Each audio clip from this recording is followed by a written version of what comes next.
The second show I ever saw was the Ramones on the End of the Century tour.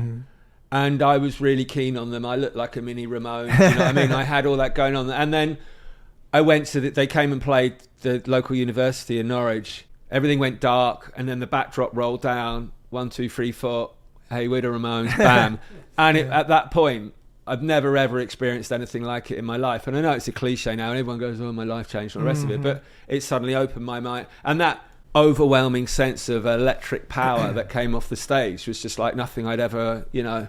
Everything's interconnected. The hi-hat's doing its thing, and then the bass and the guitar is all like, that's why you've got all different tonal frequencies, that thing cutting your head off, because it's just like a block of noise, you know, with Joey sitting on top of it. And yeah, and it's not easy to do that. That's why most punk bands sound shit in hindsight. They weren't as good as the Ramones, you know. Do you want to stand on my head? Look at the baby, baby. I do you want to stand? I do you want to stand on the little moonlight with the baby all through the night, baby? I do you want to stand? I do you want to stand? I do you want to stand?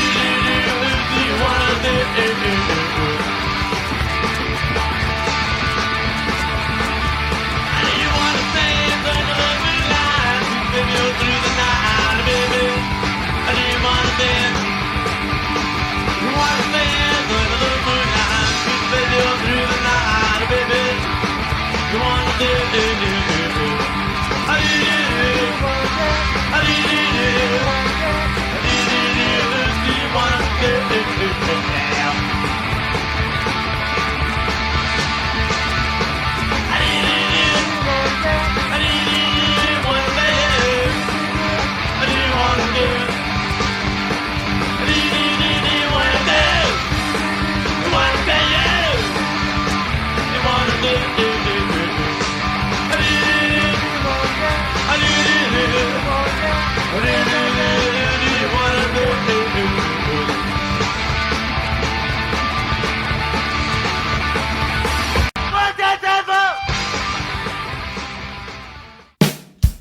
Hi everybody, this is Dennis Black and welcome to the Black and Wyatt Records podcast.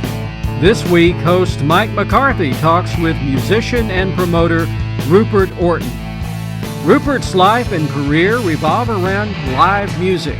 He's a mover and a shaker within the Take Me to the River initiative, working with Boo Mitchell, Carla Thomas, and the High Rhythm section in educating students about the origins of R&B and soul. Rupert has hosted his own program out of Great Britain since 2020 called The Pink Lemonade Radio Show, available at totallywired.com. And now, here's Rupert Orton. I'd kind of like to start with the Jim Jones Revue song, because we know we got that. We know we have that. Okay. And it lets everybody know that you're in the game. Yeah. All right. Well, I haven't been in that game for 11 years, but... Well, you're a smart man. Are we rolling? Yeah. Okay. Did we get the authentic Rupert Orton laugh? Mm-hmm. Okay, good. All right. Hopefully there'll be a few more. Maybe not. Maybe there'll be the Rupert Orton authentic tears. Okay. I'll be crying, buddy. Mike, let me finish. Not because of the podcast, because of being in Memphis for a few because more we're living under martial law at the moment. Martial law. Well, that's because the regular law didn't work. Well, there you go. Yeah. I wish we were living under some sort of pothole law that, you know.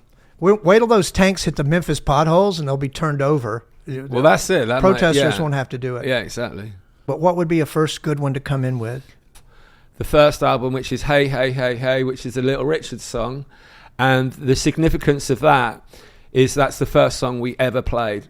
Okay. And it was, we'd gone to this tiny little rehearsal room and kind of like, all got to, you know, because we weren't mates. Do you know what I mean? It's everyone kind of came together. We were like on this mission. You didn't meet in design school. No. It's not like, you know, the cliche of like, well, we were all 13, 14 and like, let's form a band. It was like we had an idea and the idea was to execute it as well as we could. And a few people came in and out until it got to the final lineup. But yeah, it was, the idea was what Jim and I had originally discussed, and it was, how do we execute this as hard and as loud and as strongly as possible?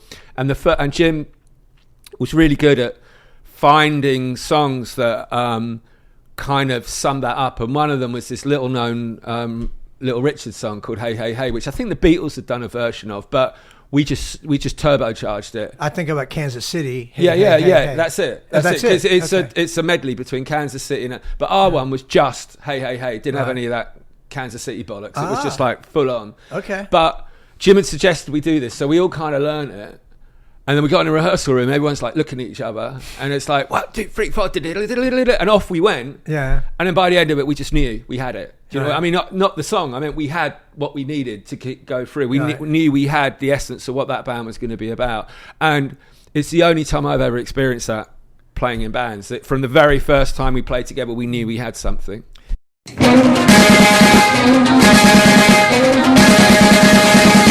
back to Birmingham. Way down in Alabama. Come back to Birmingham.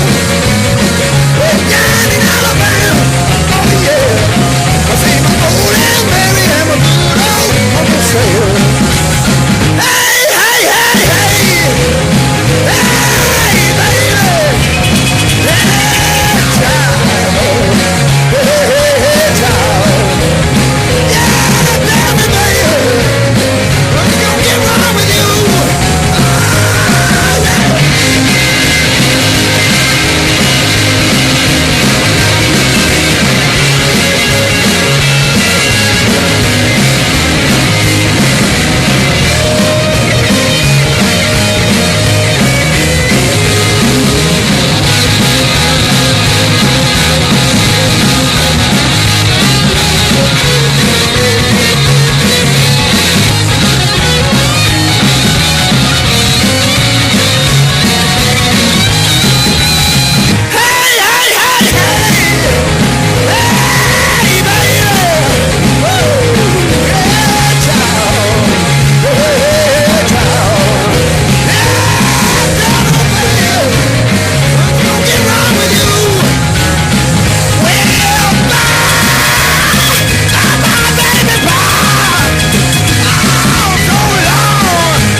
Thanks for being on the show. It's a pleasure, mate. It's great to see you again, mate. Yeah, it's good been a to see few you years, too. I don't hasn't it? even know why you're here.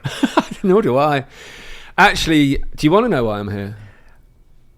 Well, there's a million segues, but Yeah. yes, go ahead. I kind of came here by osmosis because I was at Americana Fest in Nashville, and I got here Thursday night and finished there on Sunday, and I thought I must go to Memphis. There must be some things to do, but Sure. at that point I didn't know what they were. And now I do. They've all kind of fallen into place very quickly. And how so?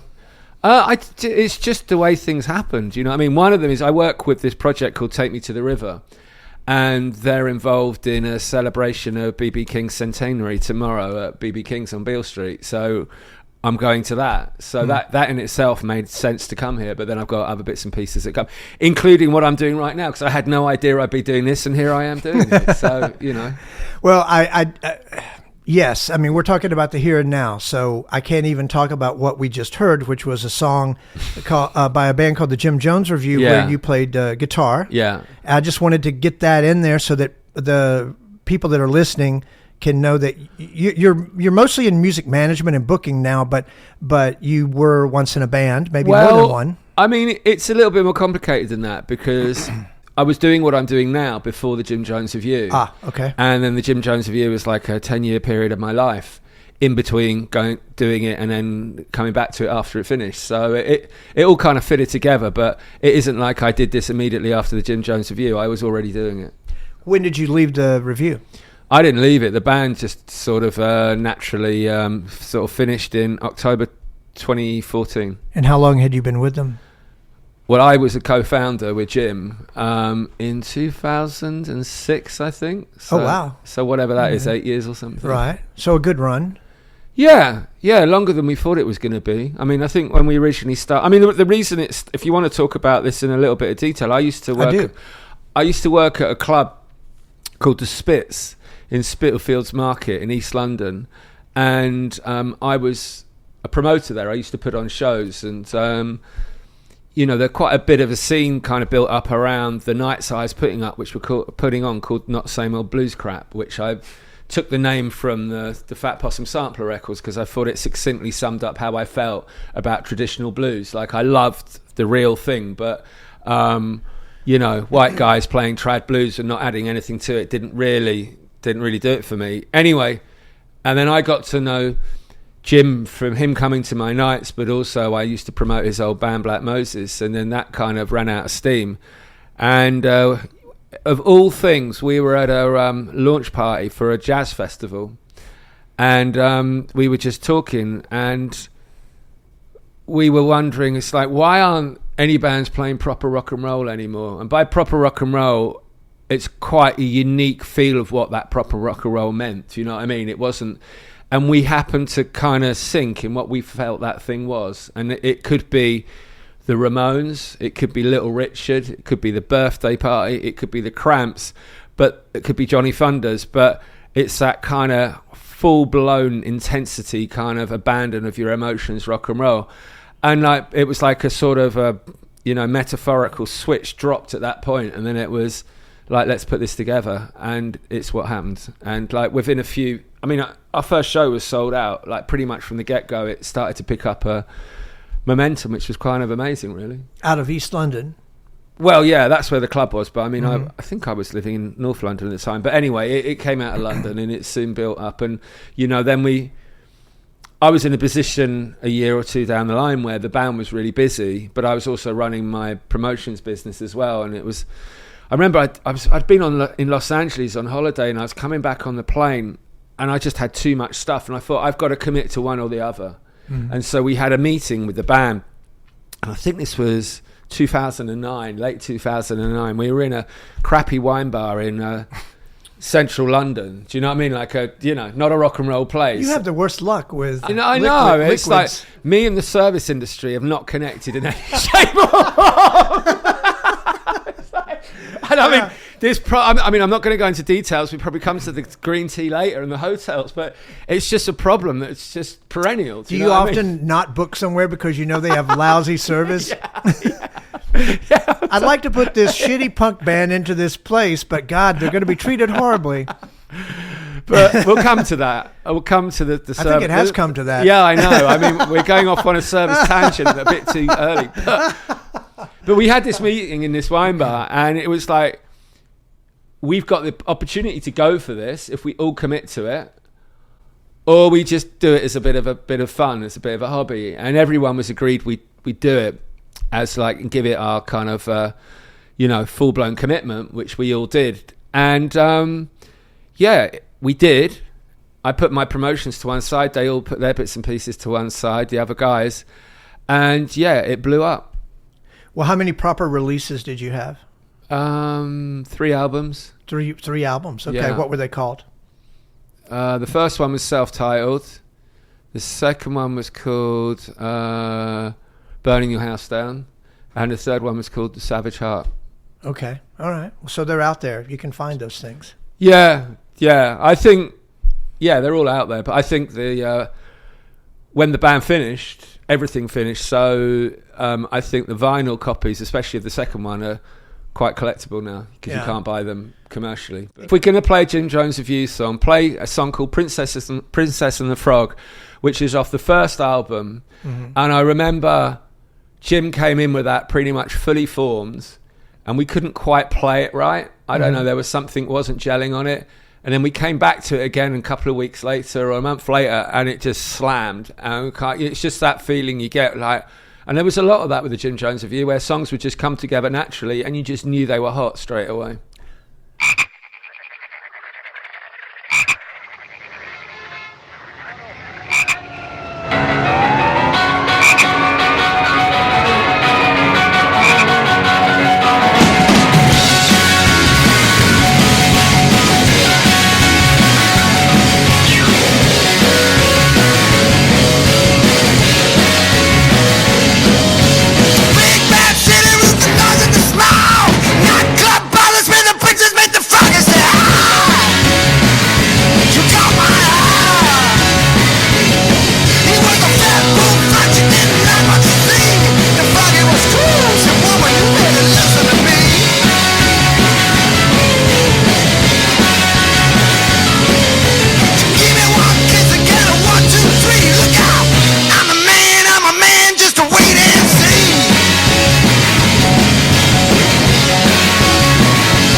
you're growing in my hand.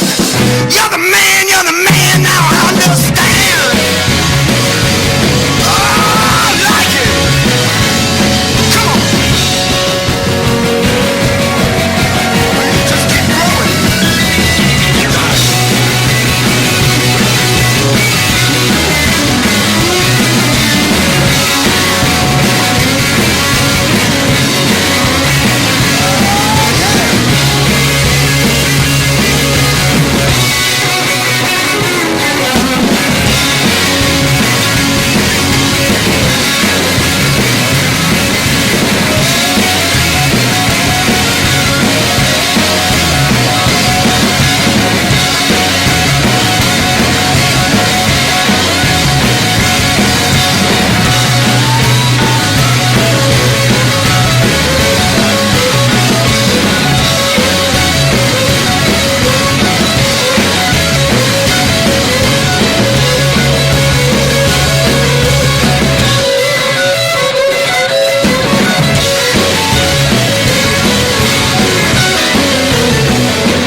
So let me ask you this then about the Jim Jones Revue. You say you were already, what was the name of your booking company? Well, it is now PRB Presents. Back then, it was Not the Same Old Blues Crap. Okay, so it was different names. Well, it's essentially me doing the same you, thing, yeah. but it kind of started as Not the Same Old Blues Crap. Yeah. Then I kind of sort of condensed it down to punk rock blues. Yeah. But now it's just the acronym PRB Presents, because I promote very little punk rock blues now, and I promote a lot of stuff outside that genre. So it doesn't make any sense to keep it like a narrow thing. But right. I mean, I did my fair share of punk rock blues back in there. I mean, my first booking client was T-Model Ford, Yeah. the Fat Possum guy. Yeah. He's on my list of songs to play later. Well, okay. And we can do that now. But I just, my point or my question was, you obviously formed Jim Jones Revue because you said there wasn't enough what you consider to be rock and roll in England anyway, right? No, in the world. In the world at the time. Yet you were booking things already. But but I wasn't booking rock and roll. I was booking blues. Okay. And essentially I was focused on one particular niche of it, which was music that was either played by guys signed to Fat Possum or inspired by Fat Possum recording artists. And there wasn't if any, there wasn't anyone else doing that in the UK. And you were coming here to America then? I did, actually, once. Okay. Early on. That's actually quite an interesting story, because it's when I think it was when I first met you. Or maybe early? No, maybe I first met you because in 2014, because I came over after the band split up. Yeah. And I just come and hung in Mississippi and Memphis for a while just to kind of... Yeah, there's a photo of us all together with the family, and John seems to be about 10, so that would be 2014. Yeah, that sounds about right. So the first time I came, I didn't meet you, but... Did you come to Memphis? Yeah, but what actually happened was that I was working with T-Model Ford, I was working with some other guys called Black Diamond Heavies from Chattanooga, and things were starting to build of what I was doing. And I was working for this venue called the Spitz, and I started to put on these festivals called the Spitz Festival of Blues. And I thought, well, if I'm doing this, I need to book the bands that are making this music firsthand, not the people who are copying them. And so I convinced Alice, my girlfriend, that we should go for a driving holiday from Memphis to New Orleans. And that's exactly what we did. So I think that was around 2005, something like that. Mm-hmm. And then I drove down from Memphis to Clarksdale, through Vicksburg, all the way down to New Orleans. And this is just after Katrina as well. So it was pretty shell shocks. But and I just booked acts all the way down. Wow. And then they all came and played the festival. They flew over. Yeah. But the point I was going to make, which was I felt really kind of illuminating for me. Well, there's two really big important points. The first one is that up until that point, Memphis, Mississippi, Louisiana, I'd listened to music from that area all my life, but I had an imaginary version of it in my head because I'd never been here. Do you know what I mean? It was formed by listening to the music and reading books and seeing films. And as you know, when you go somewhere for real, you're confronted by the reality of it. And then then I had to kind of obviously reappraise the reality against my sort of quasi fantasy of it. So that was a really interesting process. I mean, the music remained the same, but What happened in your mind when you did that? The comparison. I think You were prepared to be let down. no, it wasn't. It wasn't being let down. It was just like I'd only ever been in New York and Los Angeles up to that point. I'd never been into I'd never been into the heartlands of America. So it was just a really interesting and educational point of view. But the second point was I'd never ever seen American poverty before, and obviously driving down to New Orleans around Katrina time, it was absolutely devastating. And so that was, you grow up in the UK and you like watch TV and it's Starsky and Hutch and La La La and all the rest of it. And the blues guys influenced the Stones and all the rest of it, but there was a kind of like a romanticized glamour to it. Do you know what I mean? Yeah. And the reality was obviously quite brutal.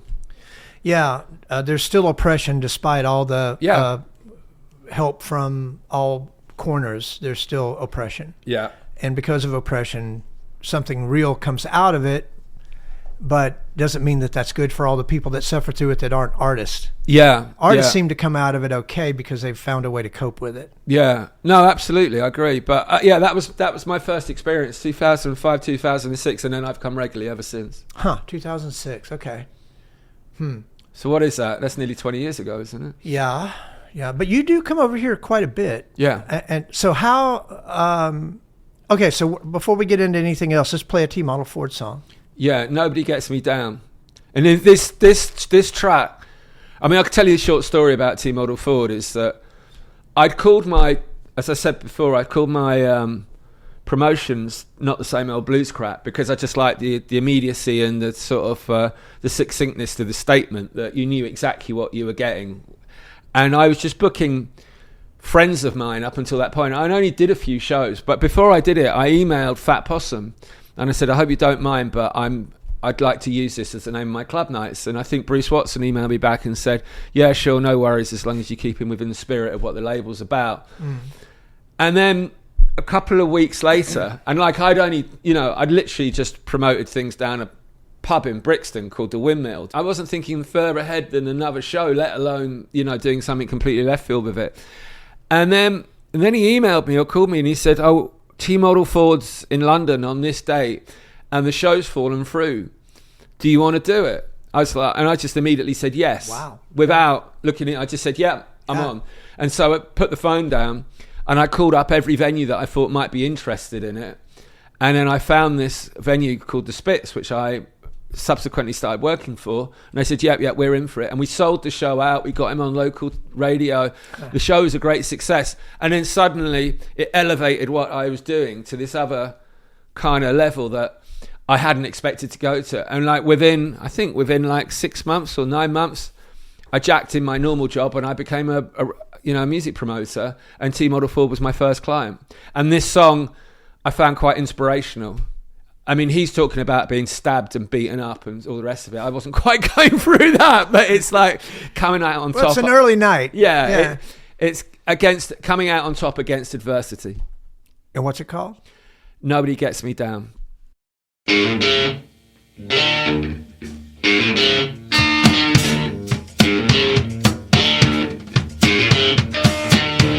I've been shot. And I've been cut.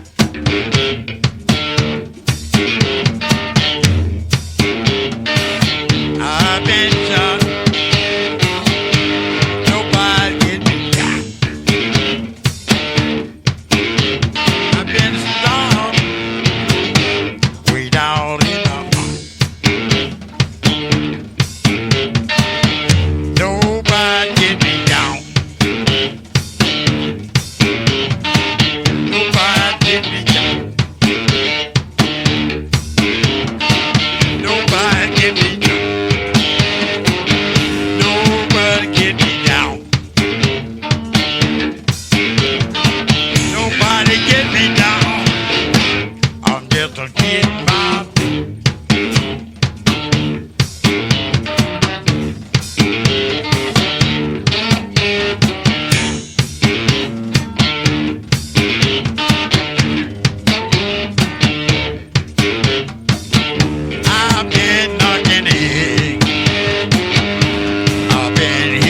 shell.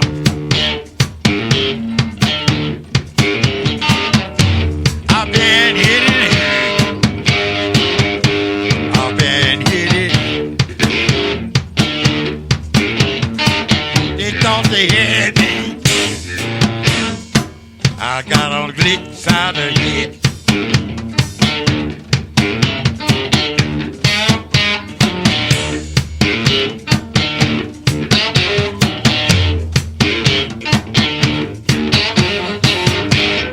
I've been hit side of.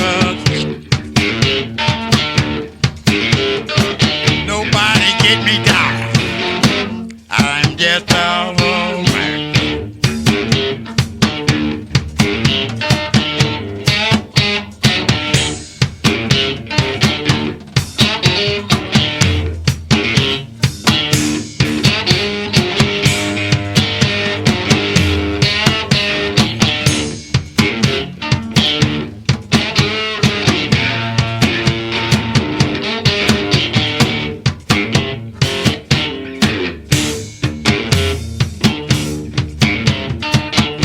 Upside the head.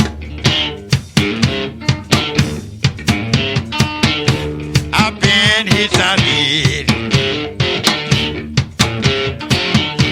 I've been hit with a chip. I've been hit with you. Nobody get me down. I got my baby.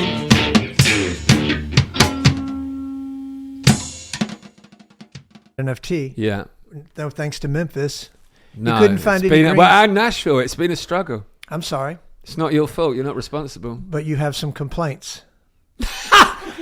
I wouldn't say complaints, and they're certainly not directed at Tennessee. It's just that Tennessee I've tea. just had a run of bad luck. Tea It's for like- Tennessee. Well, no, every time I've gone into a coffee shop or in the hotel bar or wherever and asked for green tea, there's been issues. Do you know what I mean? And you- But what's happened more than once, which Yeah. is it happened just now when we went into the coffee shop. Yeah.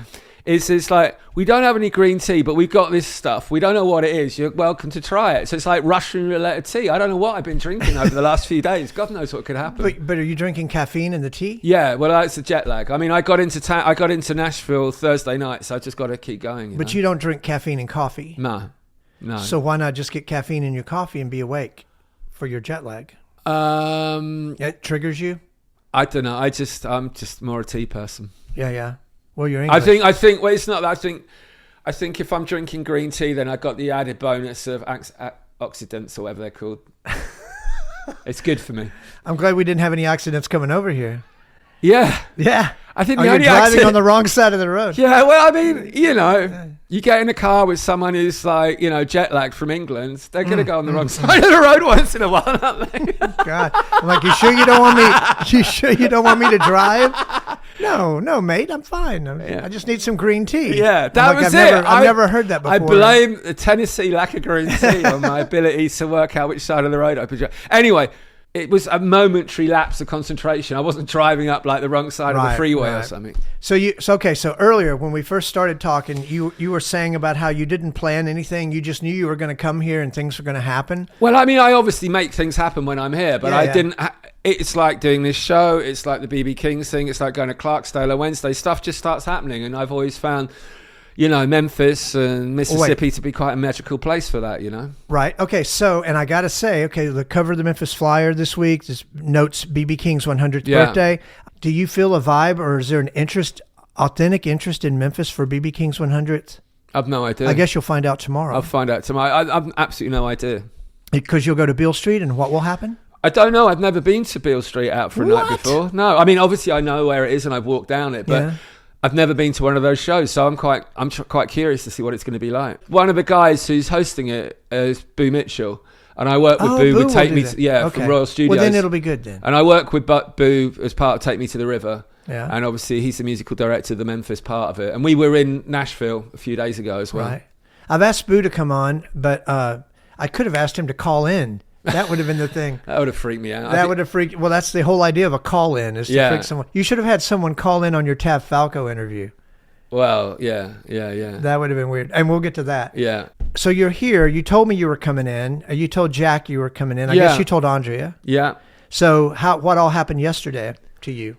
A day in the life. It was, I drove in from Nashville. It's just like a really boring 4-hour drive or whatever it is. I checked into my hotel, and then Jack's moved out to the country where his family home is. That's very true. And he wasn't sure whether he was going to be in Memphis, but he happened to be there. And I'd arranged to meet Andrea, so we all went out for tacos and had a bit of a catch up. But yeah, it was lovely to see them. I hadn't seen Jack for a while. Well, that's really crazy because you actually played on a Jack and the Shieks song.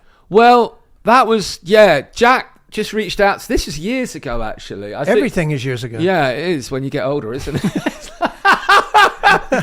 But we're setting this up to play the song, which we don't know if we can find. But I can't remember when it was or where we did it, because I think it would have been. I think it was definitely pre-pandemic, so it might have been 2018, 2017, something around that time. Yeah. And my band had finished in 2014, so I hadn't really been playing. I was just been promoting and stuff like that. And Jack reached out and said, we're doing a session when you're in Memphis. Do you want to just swing by and do something? And I was like, yeah, that'll be fun. And so I had to try and relearn the guitar a bit.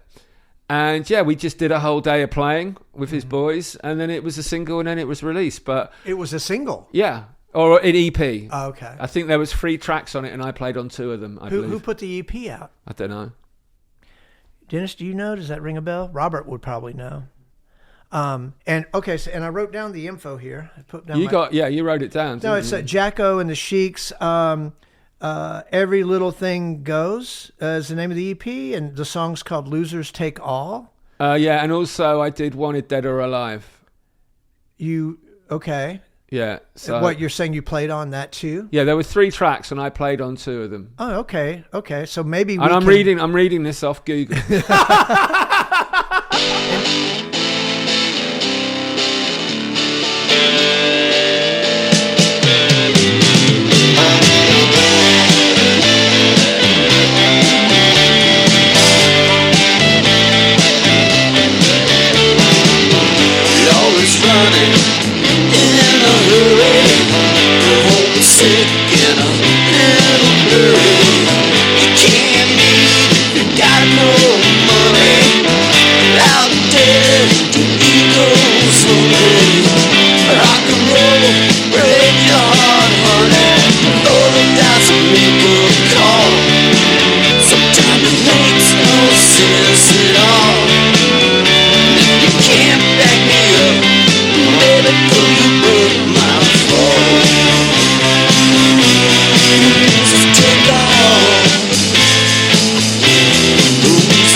Take off.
I haven't heard those since I recorded them. Seriously. Yeah. What do you like about Jack? I like a number of things about him. In terms of him as a musician, I find him, he's very pure. Do you know what I mean? There's no compromise there.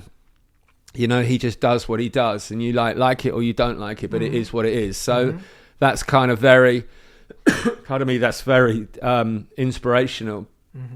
And when I discovered his music originally with the various bands he was working on, it was part of discovering all this other amazing American music that I didn't know existed at the time, which started with the Fat Possum guys, and then I just worked deeper into it. So it was kind of a little bit of a magical journey, and he was part of that.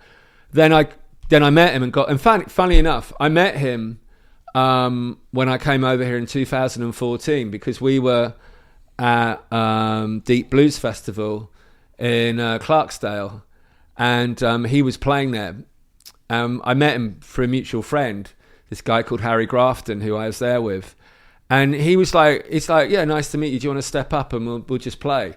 And so I got up and played with him and did a whole set and didn't know any of the songs. So on a personal level, that was just great because he was just like, yeah, whatever, just come and play. Do you know what I mean? And then we've been friends ever since. So, yeah, it was lovely to meet him. So in a way of meeting him, you played with him? Kind of, yeah. Yeah, I mean, I'd literally just met him for a few minutes and he said, yeah, come up. Isn't that sort of sense of openness and anti-gatekeeping and whatever you want to call it, isn't that fantastic? Yeah, I mean, it was complete opposite of gatekeeping. It wasn't even a gate. It was just like walk straight I know, but in. I'm just saying in other fields like filmmaking or in any other like artistic endeavor, you might encounter something that's completely opposite of that. Yeah, absolutely. I mean, there's a few people that I've met that have been like that. In a creative sense, things just multiply. Yeah.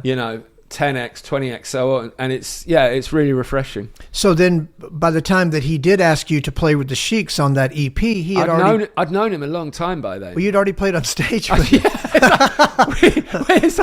And then I was recording it, so it was kind of a fast track. But he didn't know anything about you or Jones Revue. I don't think so. If it did, it was probably minimal. Do you know what I mean? Right. We had some friends in common. In the 90s, you knew nothing of the existence of Oblivians, Compulsive Gamblers? A little bit. I mean, the 90s, this is one of the things I was thinking about when you asked me to do the show earlier, is sort of how I got to this point. Yeah. But when I first got into music in the 80s as a kid, I was going, on the one hand, I was going to see Crass, Do They Owe Us a Living, which was on my list I sent to you. And then the next week I was going to see Lowell Fulson.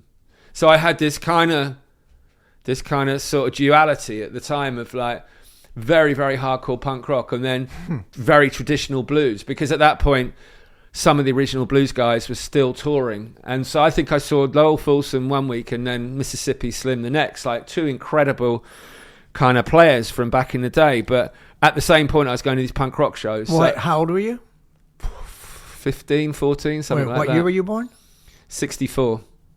Okay, well, I'm 63. Yeah, so I'm younger than you. Well, you're the very last year of the baby boom. So I've been told, but I got none of the benefits. Well, you can't get Social Security. I got none of the benefits and all the negative financial. Let's play this Crass song you're talking about, because I'm completely ignorant of... Do you not know about Crass? I didn't need to. Right.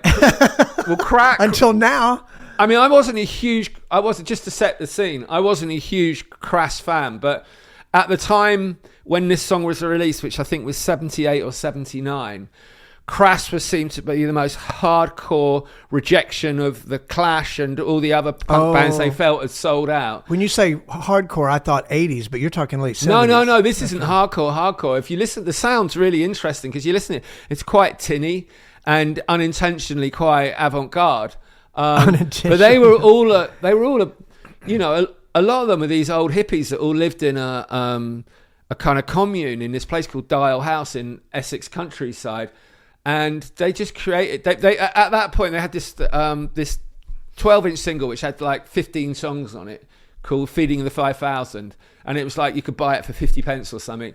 That was like the hardcore statement in English punk rock at the time. Do you know what I mean? It's like if you had Crass with the A circled for Anarchy on your back of your leather jacket, then you would, or probably not because they're all vegetarians, but on the back of your cotton, whatever. But they were Yeah, this was extreme. And I was aware of them, but not a huge fan. But then they came to play where I lived in the time, a place called Norwich, which is like 2 hours northeast of London, in a place called Norfolk in East Anglia.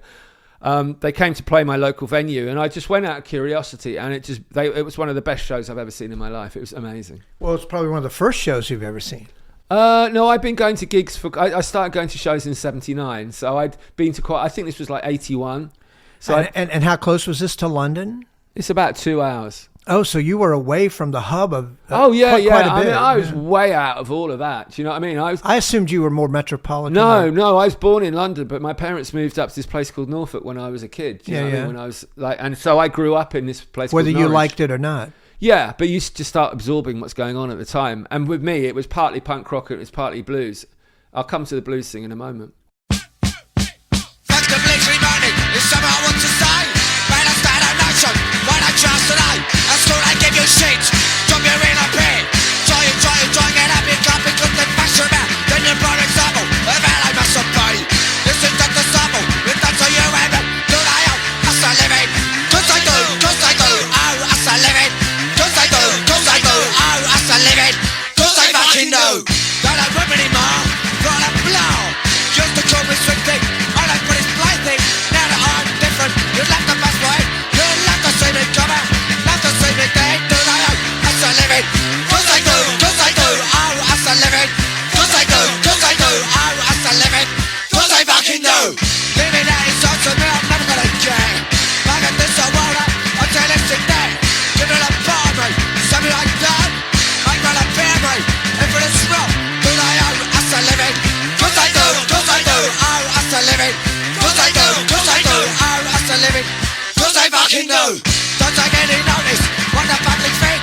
So I say it to me, just don't wanna think. You try to tell me, give out to the voice. You don't wanna wear it, so you're full of vice. Do I owe, as I live it? Cause I do, oh, as I live it. Cause I do, oh, as I live it. Cause I fucking know. So that was Crass. What was the name of that song? Do they owe us a living? And if there's any American sort of broadcasting standards, that you've probably contravened all of them with their broadcast of that playing that song, which is brilliant. Well, so you're growing up then 2 hours outside of London, but you continue to go into London. Yeah. But you're interested, you've always been interested in music. Yeah. You knew that was always going to be what you were doing. I did, but I didn't do it for a living till a little while later. Right. Because I had some kind of, epiphany on the tube train. I'd been promoting. I had a little band together and stuff like that. And I'd gone on holiday with Alice, my partner, to New Mexico. And this was 2005. And we were in an earth ship in the middle of the Mesa in New Mexico. You were in a what? Earth ship. Okay. Which is like, it's completely off grid. Do you know what I mean? It's got no electricity. It's got no mains water or whatever. It's all. Oh wait, you're talking about my house right now. Yeah.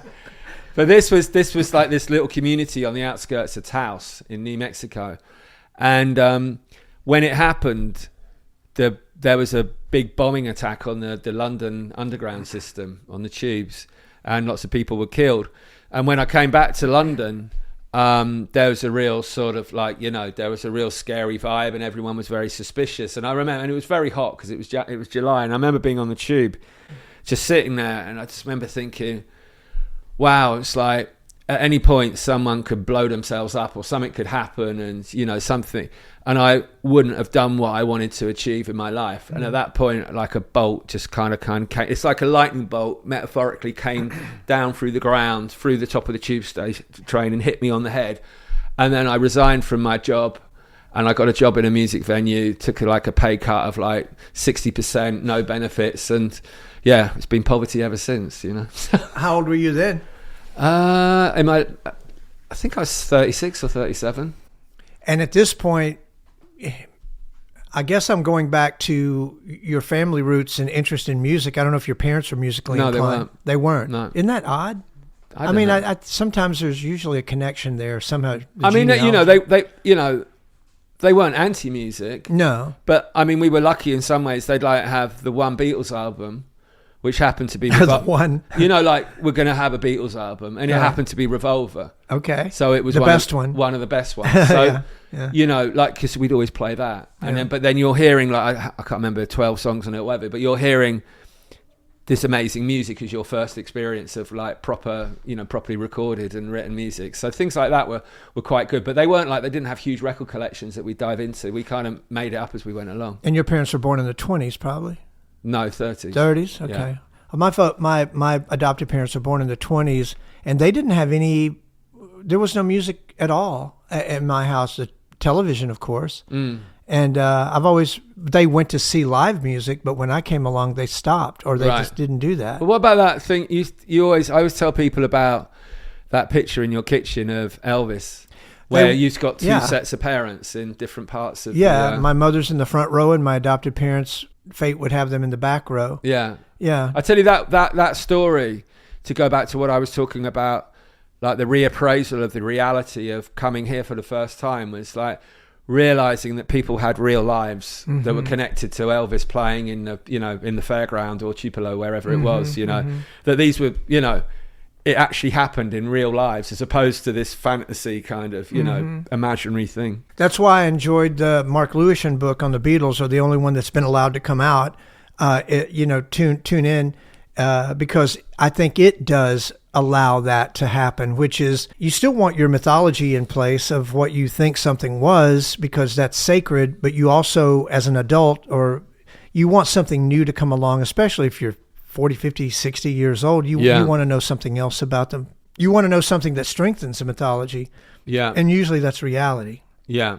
Yeah. Because I was just listening to some Joseph Campbell clip on YouTube, and he's talking about how mythology arises out of your own needs as a human being. So everybody's take on Revolver or the Stones or whatever is different and unique, although we tend to lump it all together. Yeah. We tend for it to be together. And then your job is to fill a venue with a crowd. Every single one of those people have a different take on what they're saying. Of course, yeah. It's one thing to come over to America and go, oh, there's Louisiana, there's Mississippi, but you're actually hanging out with people. Yeah. What's that like? It's just normal reality, really, I guess. Yeah. I mean, I first met Andrea when I promoted T-Model Ford at this venue I was working at, and she came along with Jason from Spiritualized, and we met briefly. So there was a little bit of a contact there, and then I can't remember how we connected in Memphis. I think I just knew that I think maybe we were communicating by email, and then I said I'm coming over, and then we met, and I think we went to Wild Bill's back in the day. Had an amazing experience. In fact, actually, I can remember now that first trip before I met you, when I came over with Alice, we went up to Wild Bill's together, and it was so good. We went again a couple of nights later. I don't even know what's going on there now. I don't know. This was 20 years ago, so it's probably changed. What roads led to us meeting? Joss gave me a copy of that. Is it the Shangri-La Guide to Memphis? There's a guide to Memphis. Yeah, Creature Comforts. Yes. He gave me a copy. He had a copy of that, and he said, check all of this out. Yeah. In fact, I can't remember if that was the second or the first trip, because I've known Joss for a long time. But and he said we should meet. How did you meet Joss?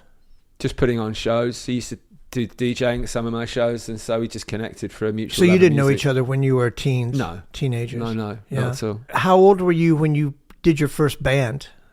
16, 17. And who were they?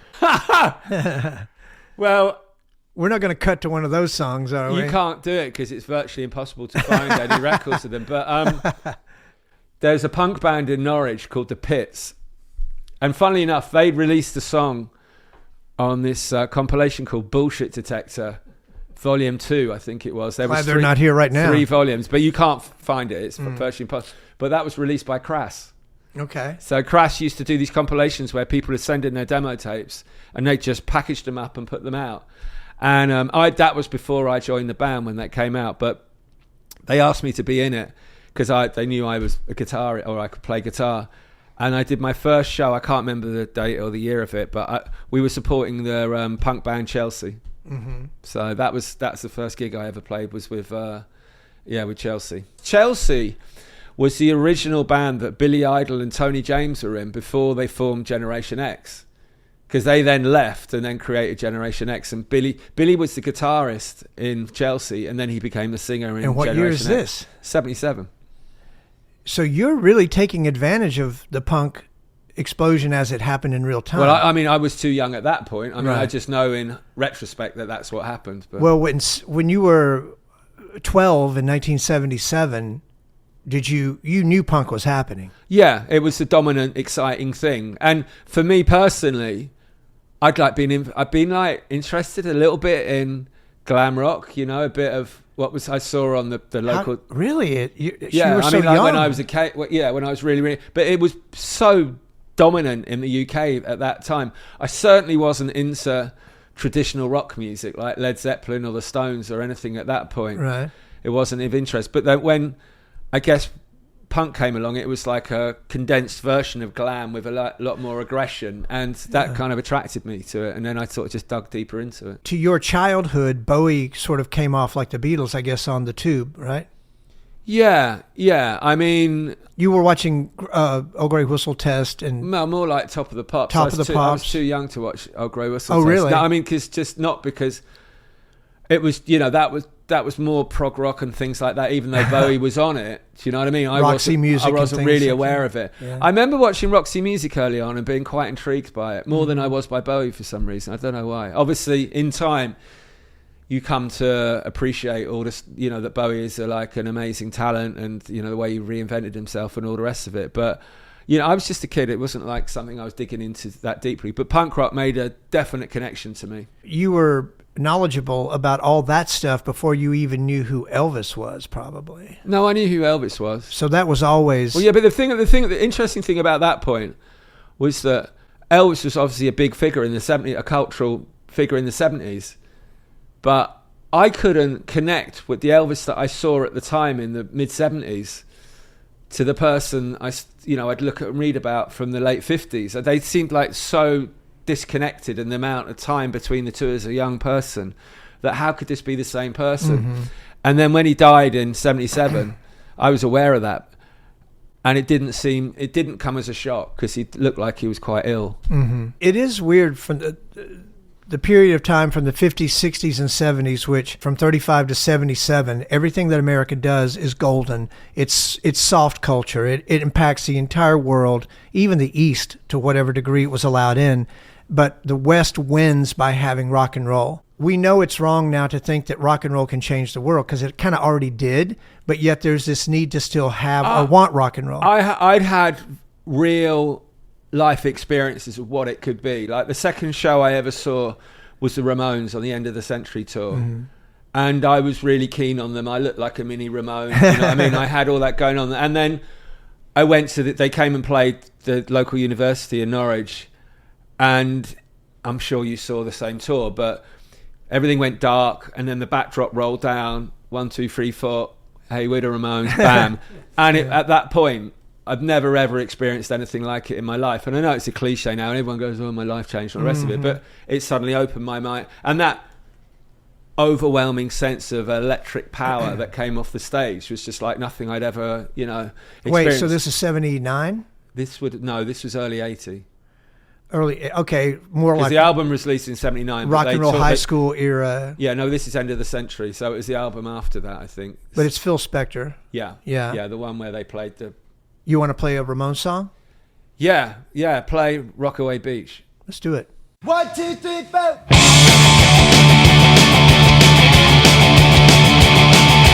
Tune and rhythm on my bubble door. The sun is out and I want some. It's not hard, not hard to reach. Bringing it to Rockaway Beach. Up on the roof, out on the street. Down in the playground, I have no creek. Boys, rock is too slow. Blast at the disco on the radio. Rockaway Beach. Rockaway Beach.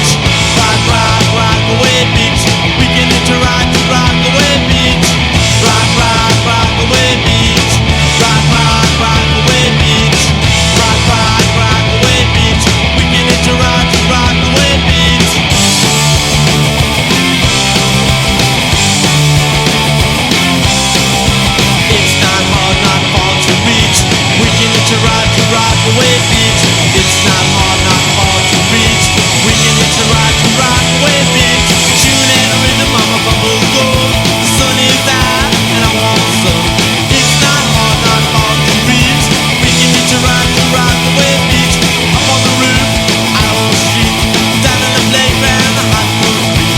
Boys ride, it's too slow. And blast at the disco on the radio. Rock, rock, Rockaway Beach. Rock, rock, Rockaway Beach. Rock, rock, Rockaway Beach. We can hitch a ride to Rockaway Beach.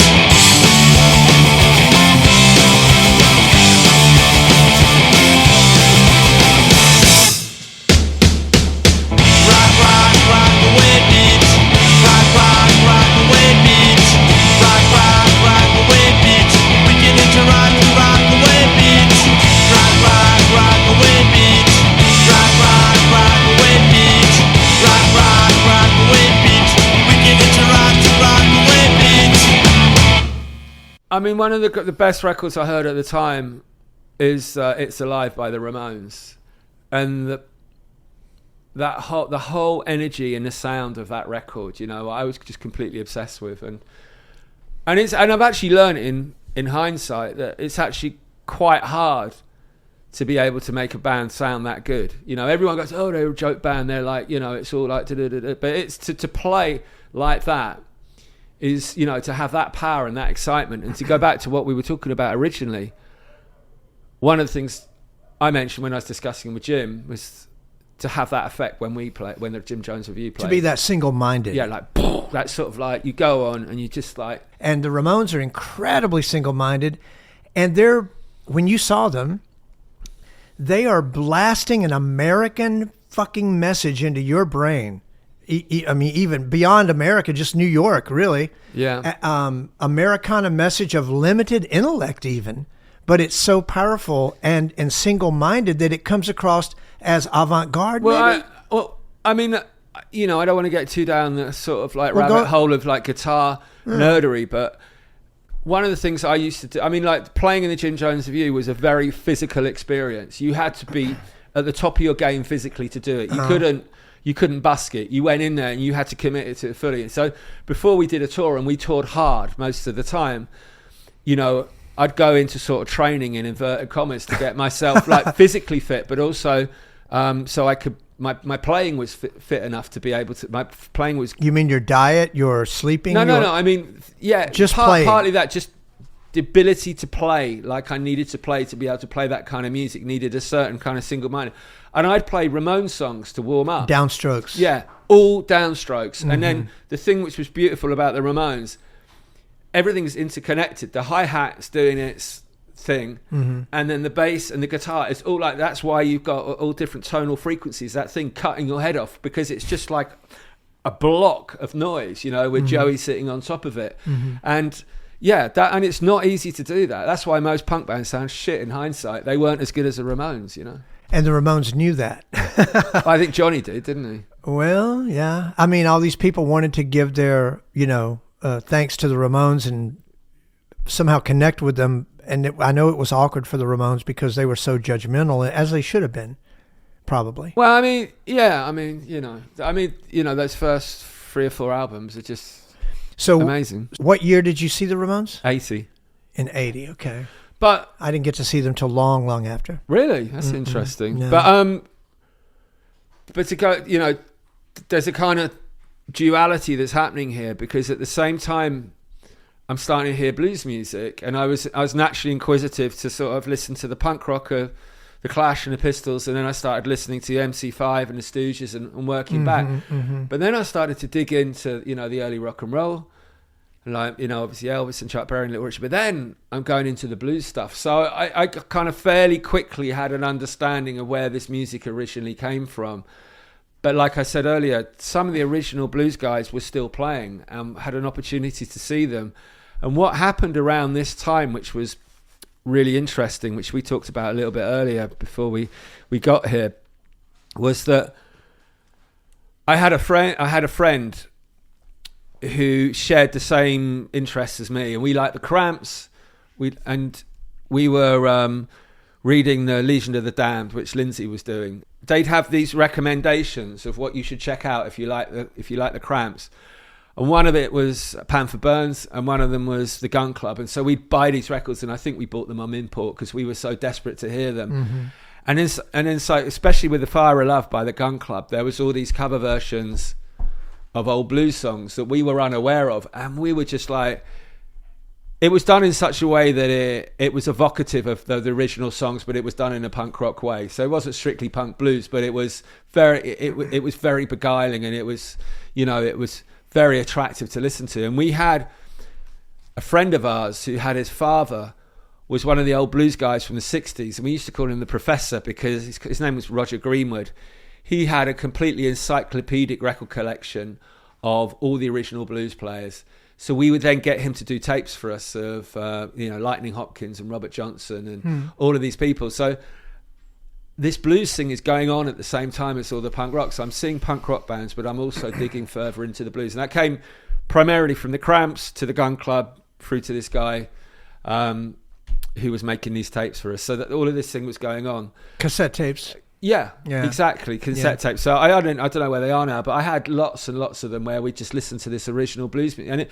And it was completely, it was very, very, it was very alien sounding to us. The song I'd like you to play next, if you can, is called Drink of Water Blues by the Gun Club. That's from Fire of Love. And that, it's, I think it's originally a Tommy Johnson song. But it's, that's absolutely evocative of, this area, but in my imagination at the time.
Asking doctor,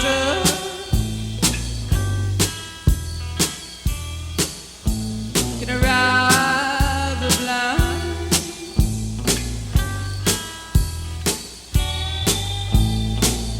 Asking doctor, can I ride the blind?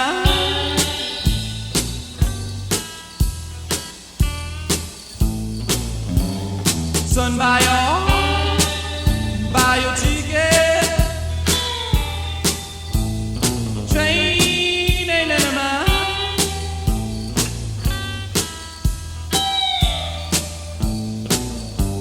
Son, buy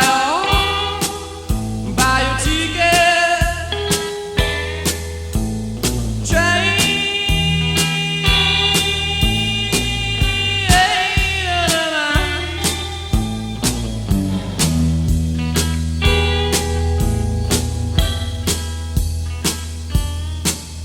This train ain't none of mine.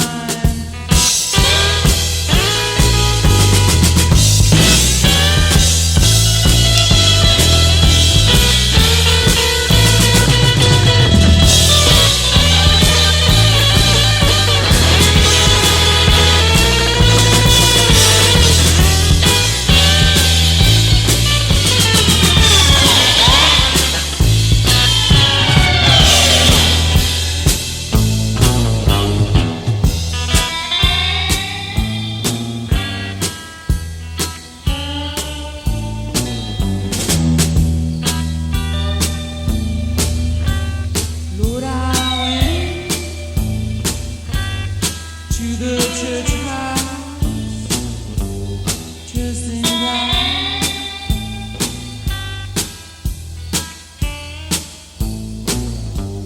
Lord, I went to the church house just in white.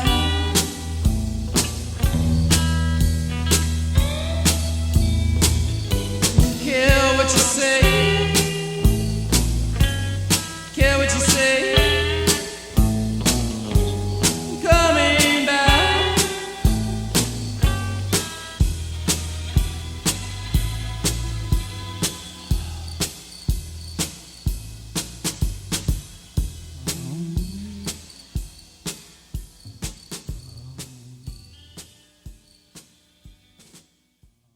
Your attraction to pop culture, I don't even know if it could be called punk. Really isn't pop culture, and that's the problem I think that developed in Western culture, was that corporations and commercialism of rock and roll could not readily digest what punk was, what it was giving people. They wanted, and I still love all the I love a lot of the corporate rock that came out at the time, because compared to now, everything seems so not nostalgic, but or sentimental. It just seems like there were people who knew how to play, and I respect that versus people who technically, quote unquote, don't know how to play, because there's emotional fortitude in both styles. Well, I mean, I don't know what it was like here, but one of the things I loved about punk rock, it said that at this point, music matters. Everything before it doesn't. And, you know, which is why I'm surprised you get into the blues, because the blues don't matter with punk rock. No, but I mean, I adhered quite strictly to the rules. You know, just like with rap music, blues doesn't matter. Oh, well, this is the interesting connection. I wouldn't listen to Pink Floyd. I still don't. I won't. Because Johnny Rotten wore a T-shirt. I won't have it in the house. You know what I mean? I didn't listen to Led Zeppelin. Certainly none of the West Coast kind of, you know, whatever you call it, adult orientated rock and all that. What, the country the rock? Eagles and things like Laurel that. Canyon? I fucking hated it. Do you know what I mean? Do you still? Yeah. You don't like the Byrds? I like the Byrds. Okay. But I mean, you got to stop somewhere. Yeah. So like Byrds, yes. Eagles, no. But what happened? What happened? There's a big void there, you know? Yeah. But what happened for me anyway? What happened in the 80s is that I started to get, as I got deeper into music, and I was listening to things like The Birthday Party, and, you know, I was listening quite heavily to the Stooges.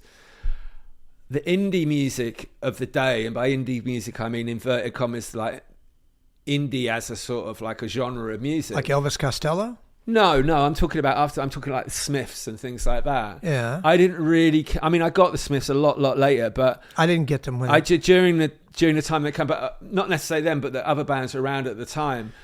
You know, I just didn't understand anything to do with it. It didn't mean anything. I was kind of feeling a little bit lost in terms of wanting high energy music that connected with me.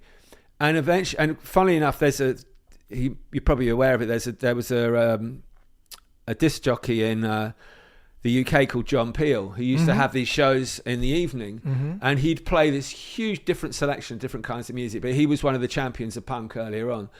But it's kind of a rite of passage at that time when you were a teenager that you would listen to John Peel, and then, you know, you would develop your music taste. But he started playing this music from New York that I became completely obsessed with, like very early hip hop, and you know, chopping together all, you know, stuff from the previous 30 or 40 years of music. Sampling, you mean? Yeah, well, no, but before sampling, when they were like, you know, like Grandmaster Flash had this song called The Adventures of Grandmaster Flash and the Wheels of Steel, and it was him cutting records between the two of them. And that just completely blew me, and that became exciting, and then that became the next punk rock for me. And then I got very, very deeply into hip-hop, and one of the things that really excited me was when the hip-hop guys in the mid-'80s started to use rock breaks, because I never listened to any of the rock breaks. I never listened to Thin Lizzy. I never listened to Led Zeppelin. I never listened to any of that because the punk rock rulebook said it wasn't allowed. Right. And obviously Led Zeppelin were heavily sampled by the Beastie Boys and Run DMC and all these other people. And then I worked backwards, and then I got into Led Zeppelin in the mid-'80s through hip-hop. It's like... So, just in time to catch their last tour. Yeah, well, I don't know. I don't think. I think they were long gone by then. But then in certain parts, I said, "All right, okay." Then there is parts of this which is exciting punk in a different way. Do you know what I mean? So I kind of got into Led Zeppelin through the back door. What amazes me about Jimmy Page is his all the way back to the freak beat stuff, with the mid '60s swing in London stuff. That I didn't even know about Page. But when he was a session player. Yes, and when he had all these connections that he simply built upon to create Led Zeppelin. Yeah, the most amazing thing I found, I had on my radio show, I had Chris Salovich who did his biography, and I was reading Chris's biography of Jimmy Page, and one of the really remarkable things that came out of that was that before Led Zeppelin started, Jimmy Page was a millionaire, and he was a millionaire. Was he? Yeah, because of that He not only played on a lot of the big hits of the time, he owned the publishing for the B-sides and things like that. So he accumulated a huge amount of money at an early age. You know, he's very by playing on Goldfinger. He must or whatever it was. He played on everything. Didn't he? But he wouldn't have gotten royalties from Goldfinger. No. But on the B-sides, if he wrote it, and anyway, he'd accumulated a lot of money. So when he put Led Zeppelin together, he owned the masters and the rights and the publishing and everything to do with Led Zeppelin right from the get-go. So in its way, he was like a forerunner of, you know, the indie sort of thing of the late 70s, but just on a much, much bigger scale. As he was doing uncredited blues. We're not going to cue a Led Zeppelin song, are we? I hope. Let me have a look at my list. Oh my God. I never thought I might just add one here just to upset I thought you. I'd never come to this. Have you ever played Led Zeppelin on here? We don't usually, for good reason. I did enjoy the recent Okay, let's do the two together. Let's play Rhymin' and Stealin' by the Beastie Boys, which uses When the Levee Breaks as the breakbeat.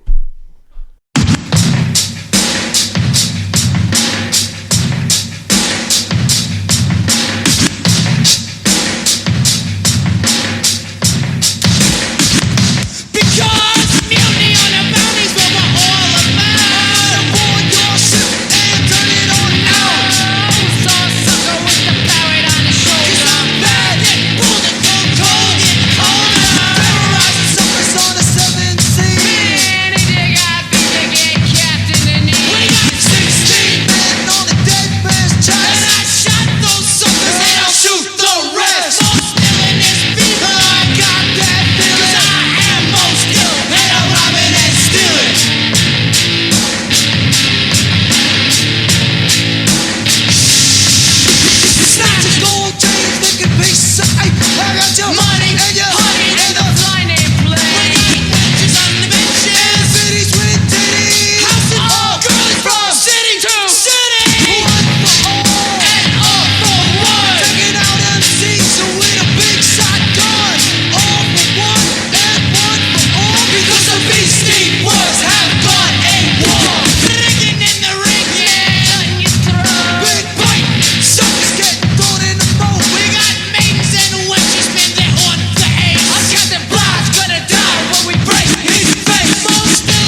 40 Thieves. Alibaba and the 40 Thieves. Alibaba and the 40 Thieves. Alibaba and the 40 Thieves. Alibaba and the 40 Thieves. Alibaba and the 40 Thieves. Alibaba and the 40 Thieves. Touching and cracking and robbing and stealing. Robbing and raping, busting through in the ceiling. I'm wheeling, I'm dealing, I'm chicken, not thinking. Never cower, never shower, I'm always thinking. Yo, ho, ho, and I'm out of blast. And when my girlie shakes her head, she sure gets funky. Skirt, chasing, free, basing, killing every village. We drink and rob and rhyme and pillage. Most illest people, I got that feeling. I am most ill and I'm robbing and stealing.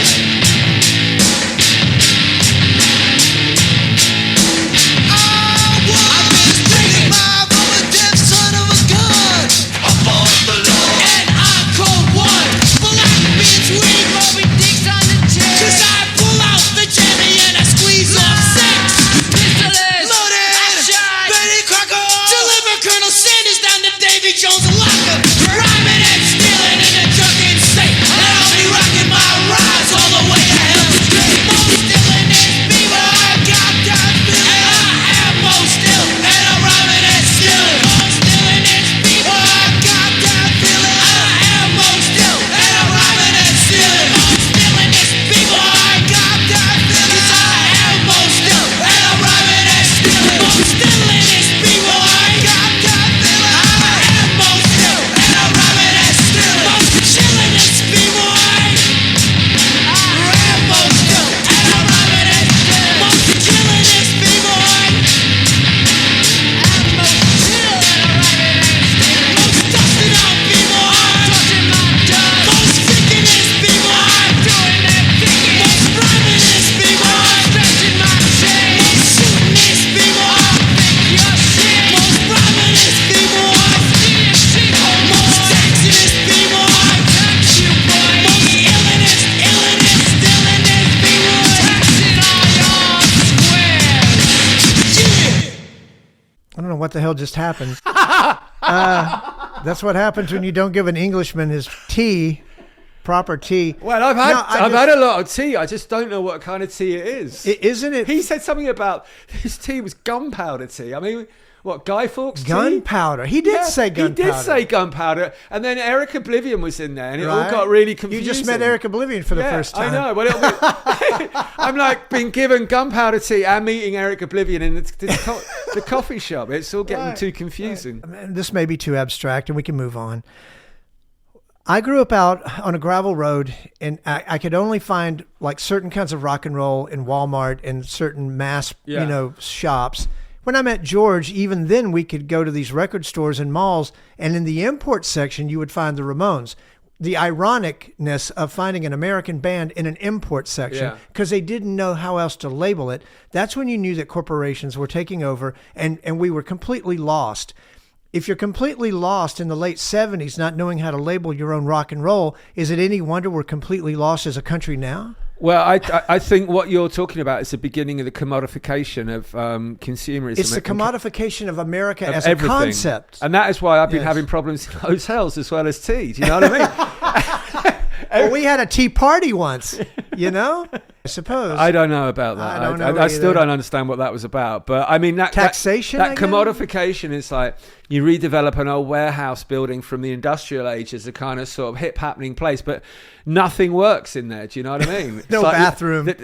There's never a bathtub. It's always a shower. But that's the least of your problems. Do you know what I mean? Right. Try getting breakfast. Have you ever peed in a sink?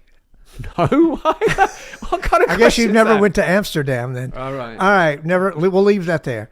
Why do you have to turn your back on things at a certain age to reject a commodity, even at an early age? You're recognizing it, commodity for what it is because you're going into punk rock. I think that's an anachronism now because kids really aren't into rock and roll anyway. Now. And if they are, they're into everything. Do you know what I mean?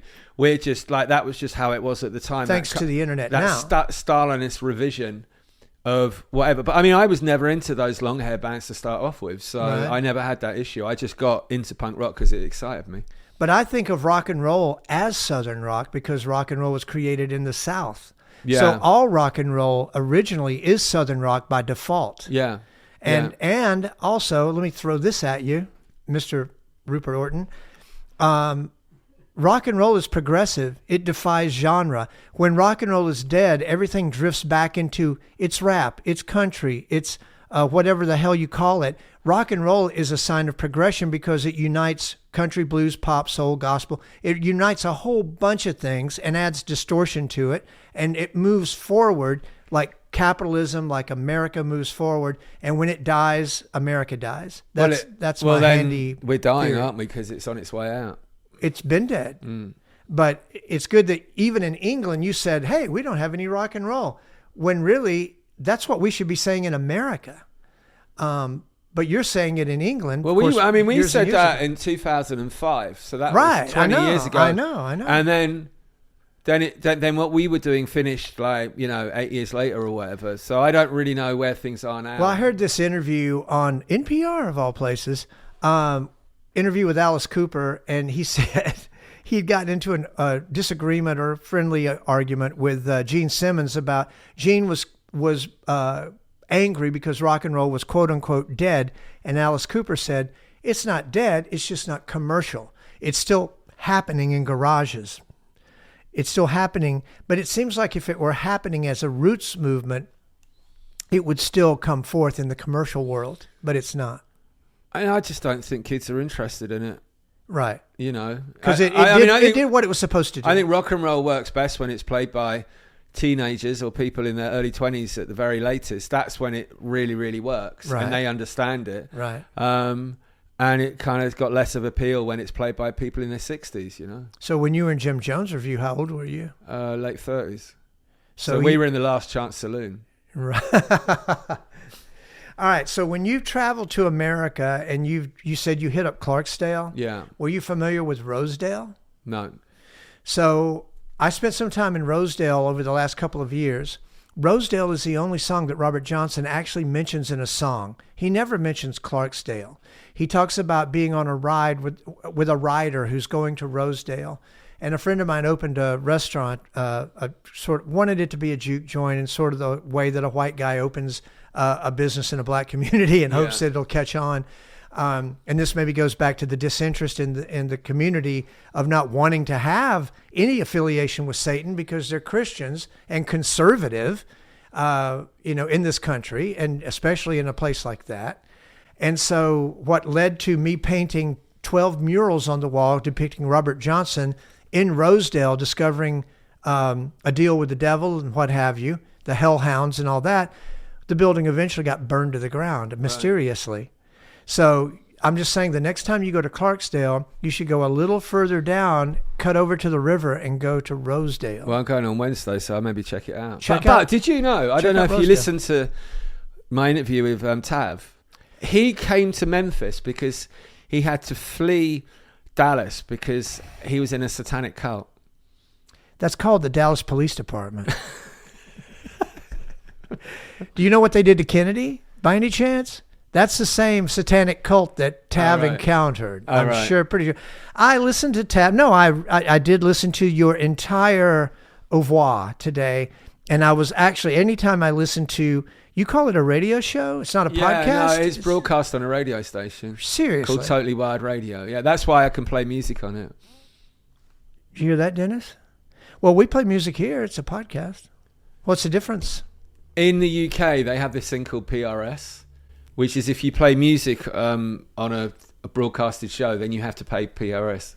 So you either do it all, it's a podcast if it's just people talking, or it's a radio show if you play music as well. You go into your radio show heavy with music, like 3 or 4 songs Well, deep. that's intentional because I play roots music mainly. Yeah. But I play what I want, but mainly it orientates around country or blues or rock and roll. And I want to play the best of what's happening now, so it's all new. And that's intriguing to me, and that's very cool that he does that. It's just that of all the podcasts I've listened to over a variety of spectrums, we kind of, right now we're going at it differently, where we might play one song going into an interview like we were doing with you, because I want people to know that you are a musician who plays in bands. But sometimes we have interviews where the musicians sometimes we don't even get to music that much. Frankly, isn't that weird? Maybe we shouldn't do that. Maybe we should play more music. Well, you need to just do what you want. But I mean, on the I don't know what I'm doing. On the station that my show goes out on, it's I kind of the only person who plays what I play. Mainly they're kind of record collectors, and they play vintage soul music or reggae and stuff like that, and it's all great. Yeah. But mine's a little bit different from that. Play the thing that I noticed the new name that came up, Robert Finley. Let's play something by him. Yeah, well, Robert's really interesting. He's a guy from Louisiana. He's one of my booking clients in Europe, and he's signed to Easy Eye Sounds, which is Dan Arbart's label from the Black Keys, and Dan produces and co-writes with Robert. But Robert's he's blown up in Europe, really, really good. Let's play something right now and come back and talk about it. Okay. What do you want to play? Because Holy Ghost Party. Let's do it.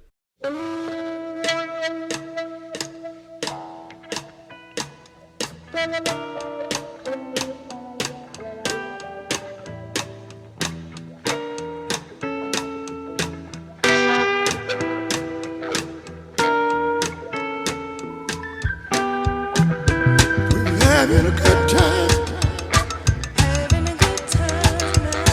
Holy Ghost party. Everybody's dancing. We finally got it started. We had a good time. Holy Ghost party. The Holy Spirit came in, and while we got it started, we was having a good time in the Spirit. The Holy Ghost party. Oh, that's the way we did it. Dancing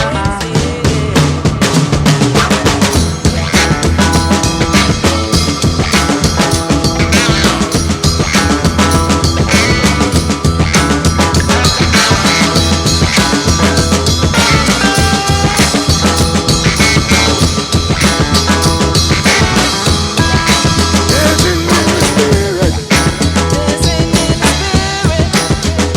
Holy Ghost party. The Holy Spirit came in. That's how it got started. We was having a good time. Yes, we did. Once we got started,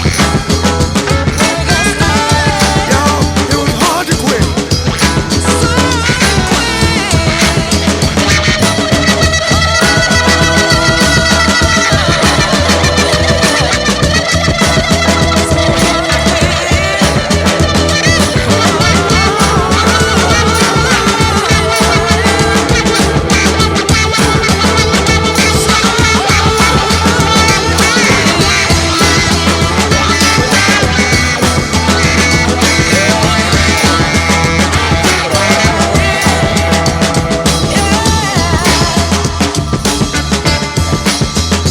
Holy Ghost party. Holy Ghost party. Holy Ghost party. Holy Ghost party.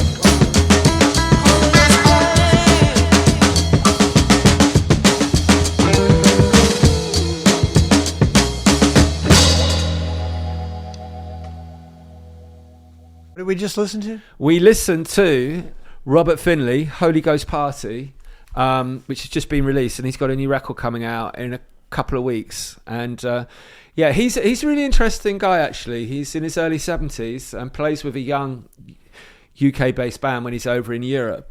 But he's much bigger in Europe than he is over here. It's just one of that. Where's he from? Louisiana. Okay. Monroe, Louisiana. So, it's been. I started working with him at the tail end of the pandemic, and then it just came to get, once things opened up again and he released a new record, his career just exploded. Do you feel sort of like you're in management sometimes instead of just booking? Well, I have been in management. Yeah.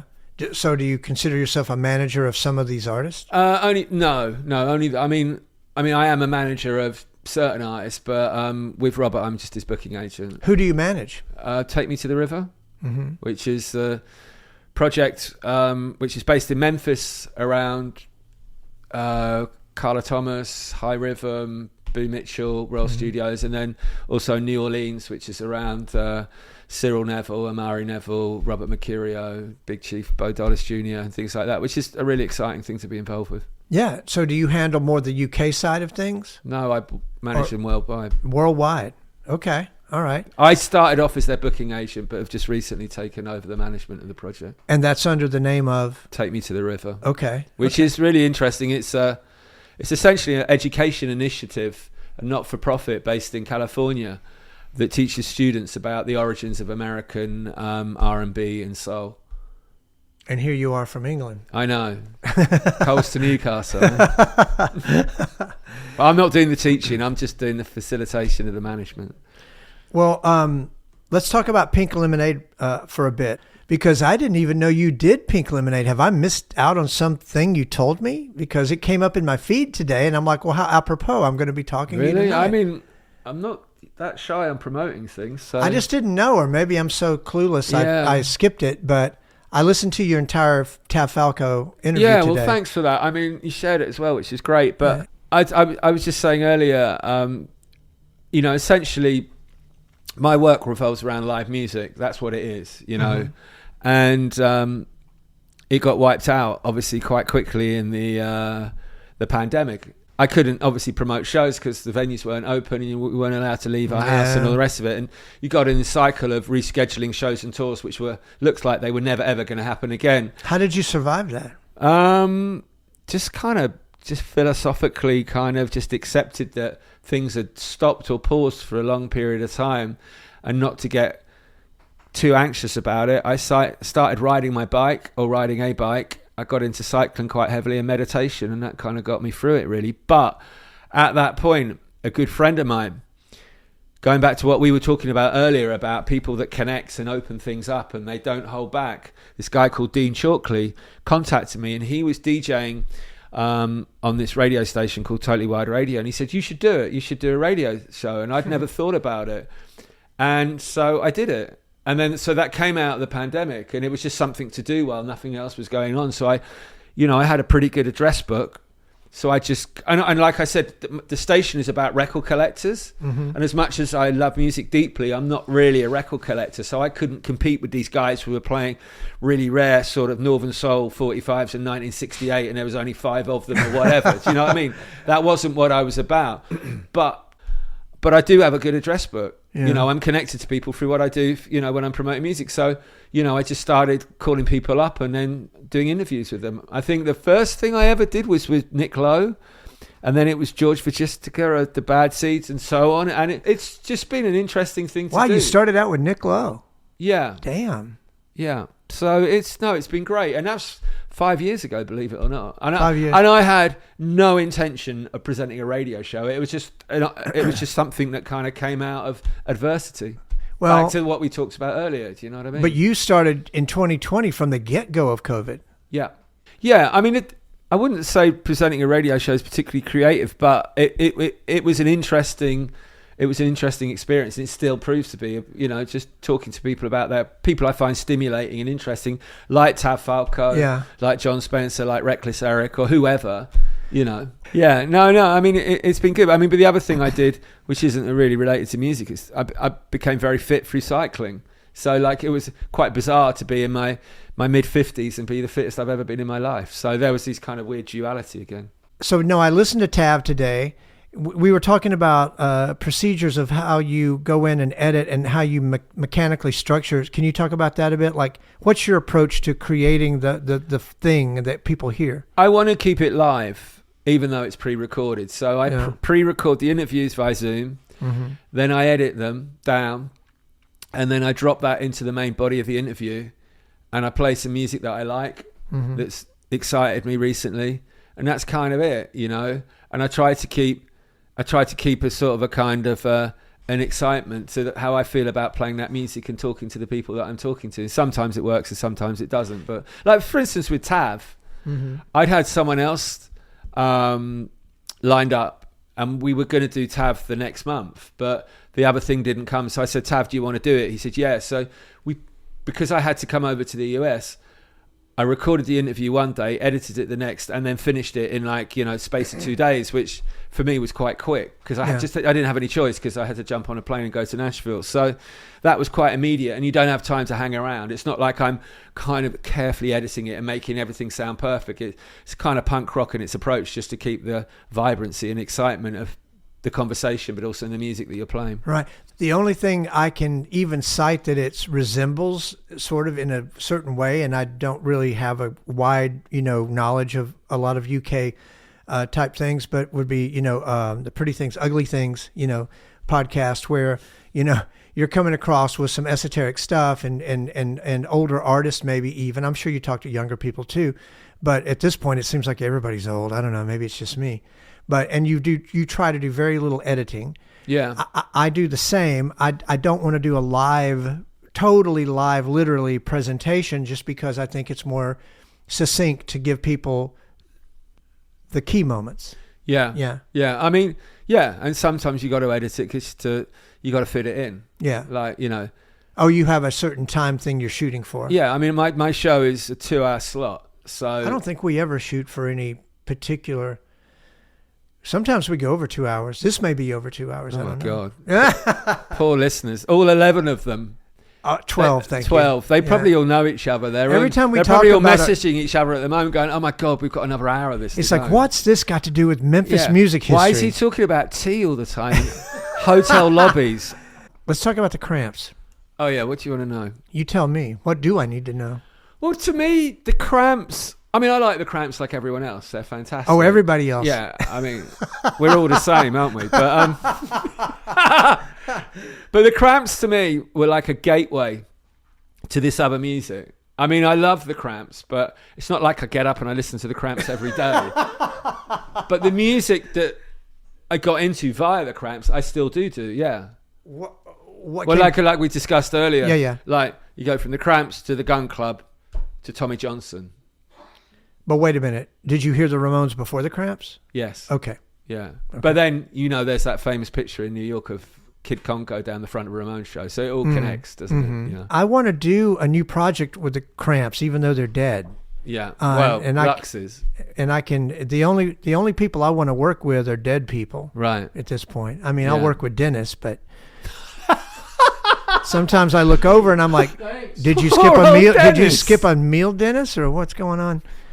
Hello, Gail. Gail's trying to tiptoe through. Gail will confirm what I'm saying. The Cramps, all this stuff came so later to me, and I met them twice, and I did want to work with them while they were active and alive. And well, look, that's all well and good, but there's something interesting about the Cramps that I think connects to go back to Tav Falco and Pound for Bones. Is that, you know, the Cramps evolved in New York in the mid '70s or whenever it was, but they took it to such a degree of, they were kind of more of like a, you know, avant-garde art statement initially, taking very rare rockabilly songs that no one knew about and presenting them in this way with Brian Gregory with, you know, his spotted flying V and cigarettes stuck in the strings and Poison Ivy doing a thing. And Tav was just like, you know, he came through his, like, you know, his art statement things of sawing, guitars in half and having someone like Alex Chilton to teach him, you know, that rock and roll could be art as well. And I think that's really interesting because what purports to be rock and roll now is people who've just grown up on rock and roll. Do you know what I mean? They haven't come from this left field of this completely separate way of, and then going, oh, well, this is an interesting, you know, like the Roxy Music thing. It's like, let's take this art form and twist it and change it and come up with this new thing. And I think the Cramps did that. I think Panther Burns did that. I don't hear that with many modern bands now. Brian Gregory, similar thing. Everything that he did and grew up on spilled into science fiction, even in the corniest B-movie kind of way. And that's what makes his lead guitar inept and brilliant at the same time. No, Brian Gregory is worth discussing about for a moment. Yeah. Because going back to me and my mate Ian, when we were listening to the Cramps and checking them out, and those little fragments of kind of video that you'd get very, very occasionally, because obviously you didn't have YouTube. Like Napa Valley? Yeah, or whatever it might have been. Just these little, like the video for Garbage Man and things like that. We genuinely found Brian Gregory to be, terrifying and unsettling. Do you know His what I mean? acne was that bad? Well, no, he just looked he had a similar haircut to the guy out of the Human League, but unlike the guy from the Human League, he actually looked like, Wait a minute. Inhuman League.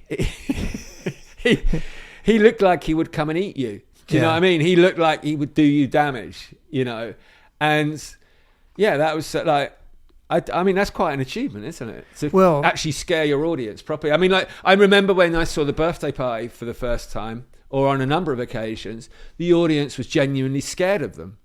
And to have that sense of aggression. And, I don't know what it was like here, but I mean, when I first started going to shows in the 79 onwards, gig violence was just commonplace. Whether it was the band scaring the audience or the audience fighting or whatever. And that happened for quite a few years, Well, that starts with the Stones, doesn't it? Yeah, but this was on another level. Oh, really? Yeah. Funnily enough, talking to the Stones, the famous story where they were playing in Blackpool and the audience were lobbing stuff at them and all the rest of it. And the main kind of ringleader was like, had his hands on the stage and was goading on Keith. And Keith turned up round to him and kicked him straight in the face and smashed all his teeth out, and the whole place turned into a riot. I went there a couple of weeks ago to a punk rock festival. It's a place called the Empress Ballroom in Blackpool. Same place? Yeah. Same venue? Yeah. Wow. Yeah, but it's this huge punk rock festival now. Too many hippies there now, probably. No hippies at all. Lots of 60-year-old octogenarian punk rockers. And you don't have to kick their teeth out because they don't have any. No.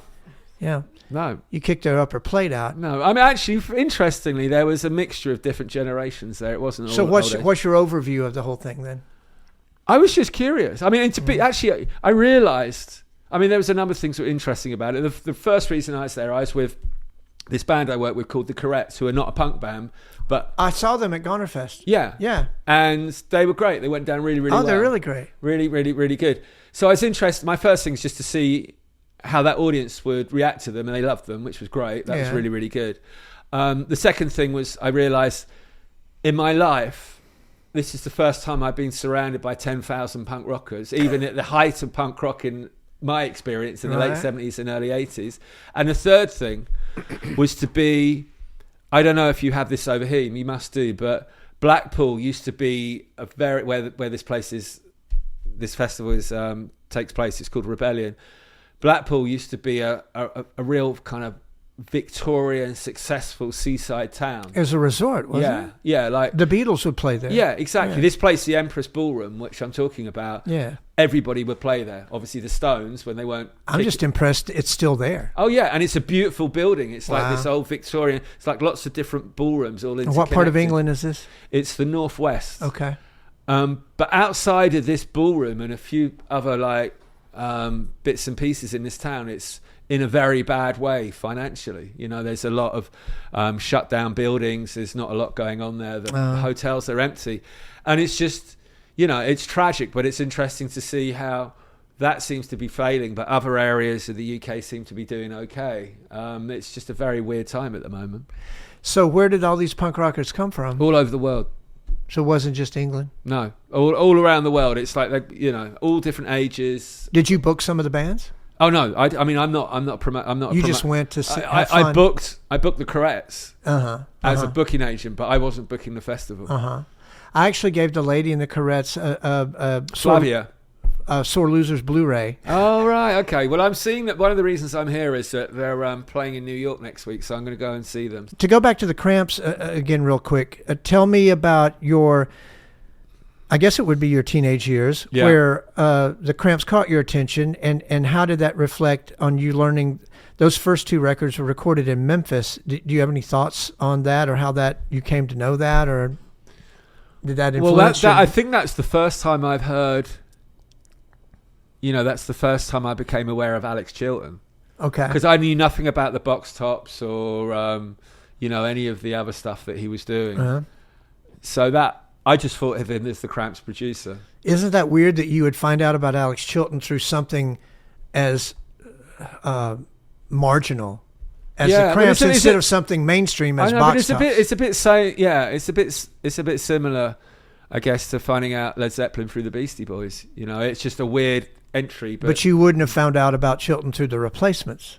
No, I was never a huge Replacements fan. Okay. I mean, it was, I didn't, I mean, I know Paul Westerberg's incredible, but I mean, it was not something that really connected with me. Right. In fact, I guess it's my perverse roundabout way of doing things. I got really into Paul Westerberg when he did Grandpa Boy, which was released on Fat Possum. Mm-hmm. And I loved his guitar playing. So, well, I funny enough, during the 80s, a lot of the music that I listened to, I only found on import because you couldn't buy it regularly. I mean, it got released eventually as a regular release. But I remember one album. It was a compilation of the first two New York Dolls albums, and it was a Japanese import that cost like £30, so it was way beyond what I could afford. And I'd go into the local record shop in Norwich, and I knew exactly where it was, and no one could afford to buy it. It would always be sitting there in the kind of racks, and I'd take it out and just look at it, and it was like, it was when Johnny Thunders was like, and this was before Sid Vicious. He was wearing a swastika armband over a leather jacket, and I think David Johansen had a kind of top hat and tails, but kind of with a twist on it, and like the explosion of color and all the rest of it. And I knew some of the music already because I bought the other, but I just wanted that album. I never bought it. I could never afford it. I never ever got it. But I remember, I think it'd be hard to understand what that's like now when you can get everything immediately. That you just go to a record shop and pick up this cover and look. I'd be just looking at it, going, oh my god. But yeah, so when I could afford it, I'd buy imports of stuff that was available. And come the mid 80s, then all the hip hop stuff was coming over. They'd come into the local record shop on a Thursday, and I knew the guys that worked there, and we'd just go through everything. And that, I remember hearing Public Enemy for the first time, the first ever Public Enemy 12-inch. This is way before anything. No one knew anything about them. And it just had that droney JB's thing, the actual song Public Enemy. And we were just freaking out. We're just going, this is just taking it to another level.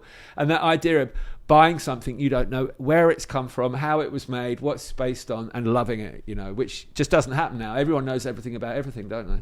I suppose, and even in 1982, when I was listening to the punk rock cassette that George had given me, I would have to say that the majority of the bands that were on the thing were European. So you could tell it in the vocal, but then again, sometimes the vocals are so affected that, you know, Americans are trying to sound a little bit English or whatever. Well, it makes a change from the other way around, isn't it? Yeah, but like with Generation X, and you talking about Chelsea earlier, I mean, I haven't dug very far deep into that because the whole presence of Billy Idol as a solo act kind of kills your interest in something. Yeah, but that's an interesting point, just to go off on a slight tangent. Generation X were hated at the time. Were they? Yeah, it's a bit like being a sort of teeny bop band or whatever. Huh. But the first Generation X album is a proper punk rock album. I would think so. It's worth checking out again. It's worth revisiting. Like Durwood, who's the guitarist on, has ended up becoming a friend of mine. He, like, my guitar heroes of punk rock, obviously Johnny Ramone, Steve Jones, Mick Jones, but the other one is Durwood. And Brian James, obviously, from the Dam. But Durwood is a remarkable guitar. It's like that condensing, the beauty of punk rock is where you condense the best of everything into that sort of 2 to 3 minute song. And his playing is economical, but like straight to the point.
Right, and everything's very much like a buzzsaw set to rhythm. And there's a clip that just came up that I shared on my Facebook page for just some random impulsive reason, where Billy Idol has red hair. I mean, it looks like a bunch of David Bowie haircuts, basically. I mean, that's the whole punk rock thing. It's a bunch of failed Ziggy Stardust haircuts. Yeah, but they had the back cut off, didn't they have, right. Yeah. They defeated the mullet. That's the point. And so I shared this clip, and it was rather magnetic because Billy Idol, maybe he's on speed or something, but I think he's just in love with the sound of this pure distortion, and it's so primitive, like it's like a single distortion pedal that's driving the entire thing, and the beat, of course. But he's waiting for his moment to come in, and he's bursting at the seams to sing, but he can't sing. He has to wait for his moment to sing, and you can just see that in his persona and his charisma, and that is so exciting. Yeah, there's a great clip, which might even be the one you're talking about, but there's a great clip. It's a Marquee Club. No, this is different. Okay. Mark Bolan used to have this TV show. Yes. And they were the last band to play on there. Right. And it's when Bowie is playing with Bolan at the end. Right. And I spoke to Mark Laff about it, the drummer in Generation X, and he said that there was a mix-up when they came to the studio because they didn't have any of the gear to play. So they played Mark Bolan's equipment when they recorded it, and Durwood is playing Bolan's Les Paul. Say that again? Durwood, the guitarist Yes. of Generation X, is playing Bolan's Les Paul on it. Wow. And you can see that on YouTube. Yeah, it's all there. Well, you were speaking earlier to how Top of the Pops was Yeah. more your speed because... Well, only because it was the first time I ever saw the Sex Pistols was on Top of the Pops, because they're Pretty Vacant. They did a video which was broadcast on Top of the Pops. And by then, the whole of the UK was in absolute uproar about punk rock. Right. And so as a little kid, you're curious and intrigued about this thing. And then you see it, and it is as good and as bad and as scary as you think it's going to be. It's like, it didn't let you down. Do you know what I mean? But I see a direct relation to that in the Mark Bolan show, because he had the Jam, he had Generation X. To be fair, the Mark show was more underground than Top Really? of the Pops. Top How of do the you Pops mean? Top of the Pops was a mainstream pop music show that would occasionally feature some of the punk stuff, but Bolan was very switched on, and he toured with these people. I think he had the Damned on tour with them. He had some great acts playing on his show. If I remember correctly, when it was broadcast, it was like you'd come back from school, and that's when it went on at like 5 o'clock. So you'd walk in through the door and put your school, and then you turn on, and there would be Generation X, or there would be the Damned, or whoever was. All on we it. had was Bugs Bunny. There you go.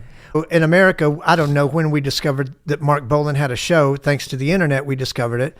He dies 1 month to the day after Elvis dies. And of course, that performance he does with Bowie, where he screws up and falls off the stage. I don't know what the reason for that was, but there's obviously a lot of excitement with the Mark show. Yeah, he's coming from John's Children, up through playing electric guitar. Yeah, and then I find out about a band called Radio Stars. Yeah, and all that band. Andy Ellison. Yeah, a good friend of mine from the UK. This guy called Andrew Hackett. We were going out. This is a long time ago. We went out for the night and ended up with another friend of ours, Boz Bora, who plays with Morrissey and various other things, and was in a band called the Polecats. And we ended up at his studio having a jam with Andy Ellison and the drummer of John's Children, whose name I can't remember off the top of my head, and we played Anarchy in the UK together. So that's probably a good way to end the interview and play Anarchy in the UK.